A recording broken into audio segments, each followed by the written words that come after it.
Students, today we will start unit third. Unit third है हमारी 3 dimensions के ऊपर। अभी तक हमने बात करी थी 2D पर 2D में हमने देखा था क्लिपिंग, देखा था 2D में हमने ट्रांसलेशन, बेसिक 2D ट्रांसफॉर्मेशंस देखा था, उसमें ट्रांसलेशन, स्केलिंग, रोटेशन। ठीक है, तो अब हम स्टार्ट करेंगे 3 डायमेंशनल। तो सबसे पहले 3 डायमेंशनल स्टार्ट करने से पहले हमें पता होना चाहिए कि 3D होता क्या है।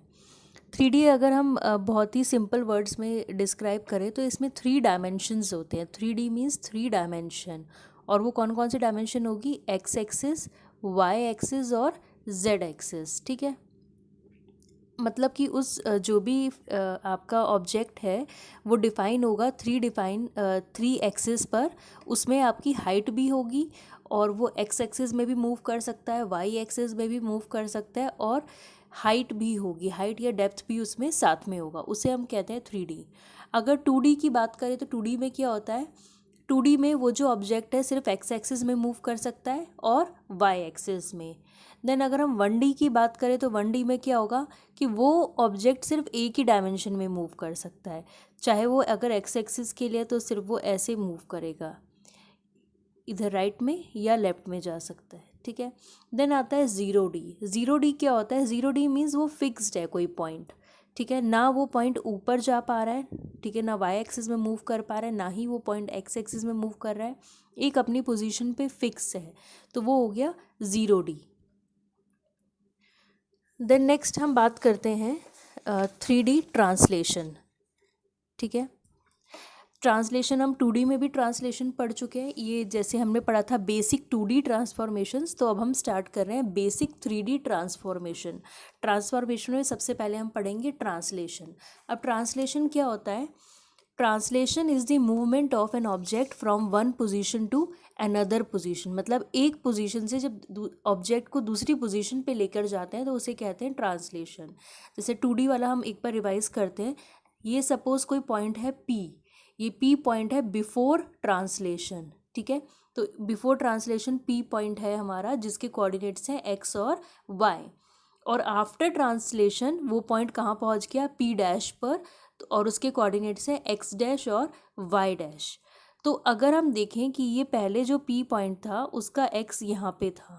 ठीक है, अब इसमें इतना मूवमेंट हुआ, अब बाद में ये x कहाँ पे आ गया? यहाँ पे आ गया। ठीक है, तो इसमें कितना मूवमेंट हुआ इस x में? पहले x यहाँ पे था बिफोर मूवमेंट, ठीक है, ऑब्जेक्ट यहाँ पे था, और आफ्टर ट्रांसलेशन वो ऑब्जेक्ट यहाँ पे हो गया। तो x का उसका हो गया x डैश, तो ये x डैश यहाँ पे आ गया, ये x यहाँ पे हो गया। इन दोनों के बीच में जो डिफरेंस होता है उसे हम कहते हैं tx, जो कि मूवमेंट ऑफ हम कह सकते हैं x में, x एक्सिस में कितना मूव करें हम कि हम नए एक्स डैश पर आ जाएं। ऐसे ही यहाँ पे ये y था हमारा, ये y है। ठीक है, और हमने इसमें कितना, और बाद में हमारा y क्या हो गया? बाद में हमारा y यहाँ पे आ गया है। ठीक है, ये हमारा y डैश है। ठीक है, और ये हमारा y है। तो यहाँ पे कितनी मूवमेंट हो रही है? ty। चेंज इतना, पहले y इधर था, बाद में y इधर हो गया, तो ये ty हो गया। अगर हमें एक्स डैश और वाई डैश निकालना है, means point after translation, translation के जो बाद कोऑर्डिनेट्स आए हैं एक्स डैश और वाई डैश, उनकी वैल्यू निकालनी है, तो हम कैसे निकालेंगे? जो ओरिजिनल एक्स था बिफोर ट्रांसलेशन, ये जो एक्स था हमारा, उसमें अगर हम ये टी एक्स प्लस कर देंगे तो हम कहाँ पहुँच जाएंगे? हमें एक्स डैश मिल जाएगा। तो एक्स डैश कैसे मिलेगा? X plus T of x. ऐसे ही वाई डैश कैसे मिलेगा? ये y में टी वाई ऐड कर देंगे तो हमें y डैश मिल जाएगा। तो ये आ जाएंगे हमारे पॉइंट आफ्टर ट्रांसलेशन। ये हम 2D में पढ़ चुके हैं। अब सिमिलर चीज़ हम करेंगे 3D के लिए। तो 3D में ये 3D हमारा है, 3 एक्सिस है, यहाँ पे एक x एक्सिस, y एक्सिस और देन z एक्सिस। ये पॉइंट P है बिफोर ट्रांसलेशन और पॉइंट P डैश है आफ्टर ट्रांसलेशन। P के पॉइंट्स हैं x y z, और आफ्टर ट्रांसलेशन इसके पॉइंट है एक्स डैश, वाई डैश और जेड डैश। अब इसको हम कैसे सॉल्व करते हैं? इसमें हम देखेंगे कि एक्स अभी ये है, ठीक है, और बाद में हमारा एक्स कहाँ पे आ गया? अगर इसको मैप करें, ये यहाँ पे आ रहा है। ठीक है, तो हम क्या करेंगे, ये जो भी एक्सिस होगा, जैसे ये एक्स एक्सिस है, उसके पैरेलल हम एक लाइन ड्रॉ करेंगे कि पी पॉइंट से वहाँ तक। तो ये हमारी टी एक्स लाइन हो गई। ऐसे ही वाई क्या है हमारा? वाई ये है, तो y के पैरेलल एक लाइन ड्रॉ करेंगे जो इस p डैश पॉइंट को कट करेगी, और ऐसे ही z के लिए हम ये आपका z एक्सिस ऐसा है तो z एक्सिस के लिए ऐसे एक पैरेलल लाइन ड्रॉ करेंगे, वो आगे t of z।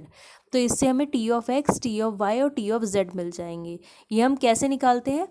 t of x निकालेंगे parallel to x axis, t of y क्या होगा? पैरेलल टू y एक्सिस, और t ऑफ z क्या होगा? पैरेलल टू आपका z एक्सिस। ठीक है, ये हम स्टार्ट करेंगे p पॉइंट से और ये इंटरसेक्ट करेंगे हमारे p डैश वाली लाइन से कहीं जाकर। ठीक है, तो अब इसमें x डैश कैसे निकलेगा? सिमिलर वही फॉर्मूला है, x डैश निकलेगा x plus T of x, y dash होगा y plus T of y और z डैश होगा z plus T of z। ऐसे हमारे न्यू कोऑर्डिनेट्स मिल जाएंगे आफ्टर ट्रांसलेशन। देन हम इसे सॉल्व करते हैं मैट्रिक्स की फॉर्म में। अब मैट्रिक्स की फॉर्म में जब हम सॉल्व करते हैं, सबसे पहले रो मेजर देखते हैं हम। रो मेजर में हम क्या करेंगे? आपको अगर याद हो 2D में भी हमने करा था, p डैश किसके इक्वल होता है? p डॉट टी के। ठीक है, p डैश है पॉइंट आफ्टर ट्रांसलेशन, p है बिफोर ट्रांसलेशन, और ये है हमारा ट्रांसलेशन मैट्रिक्स t। तो p डैश क्या हो जाएगा हमारा? अगर रो मेजर में लिखेंगे तो रो वाइज लिखते हैं, तो वो क्या x डैश, y डैश और z डैश, और p क्या हो जाएगा? बिफोर ट्रांसलेशन है तो x, y और z, और ये डॉट t। अब ये t कैसे निकालेंगे? इसको निकालने के लिए रो मेजर में जब हम निकालते हैं तो हम यहाँ पे ऐसे लिख लेते हैं x, y, z और 1। ठीक है, और यहाँ पे लिखेंगे x dash, y dash, z dash और 1 डैश। अब इसको सॉल्व कैसे करेंगे?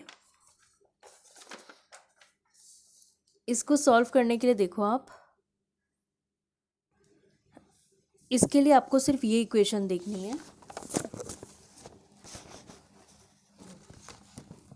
इस वाली इक्वेशन को देखो। अब यहाँ पे क्या हो रहा है, हमें ये देखना है कि जो x डैश है, x डैश की इक्वेशन है, ये रही x डैश की इक्वेशन में, x डैश की इक्वेशन में x का कोफिशिएंट क्या है? 1 है, तो x के आगे आ जाएगा 1। ठीक है, ऐसे ही x डैश की इक्वेशन में y का कोई कोफिशिएंट है? y है, तो y नहीं है तो 0 हो गया। ऐसे ही x डैश की इक्वेशन में, मतलब ये वाली हम इक्वेशन लेंगे कि इस इक्वेशन को उठाया। अब इस इक्वेशन में किस किस की वैल्यू 1 है? एक तो x की वैल्यू 1 है और एक t ऑफ x की वैल्यू 1 है। ठीक है, तो एक तो x की वैल्यू 1 है और यहाँ पे t ऑफ x तो है नहीं, तो इसको हम ऐसे लिख सकते हैं 1 dot T of x, 1 dot T of x लिख देंगे।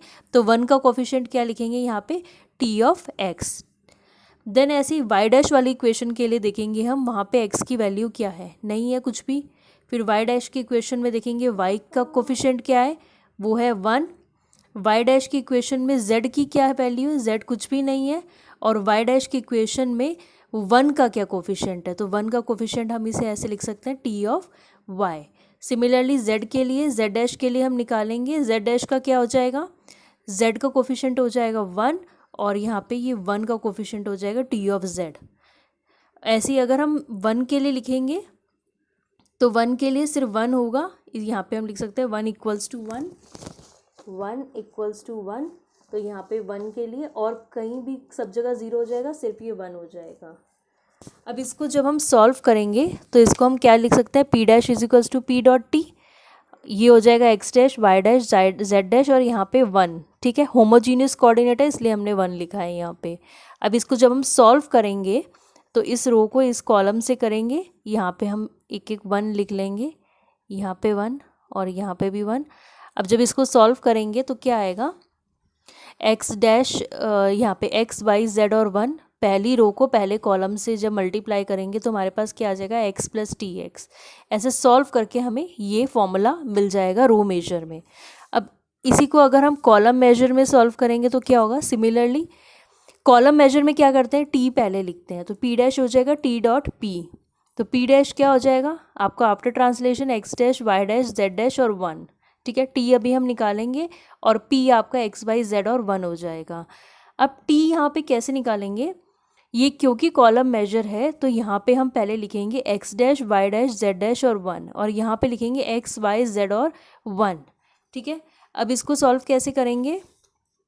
सेम वैसे ही सॉल्व करना है हमें कि x डैश की इक्वेशन में x की क्या वैल्यू है? 1। x डैश की इक्वेशन में y की क्या वैल्यू है? कुछ भी नहीं है।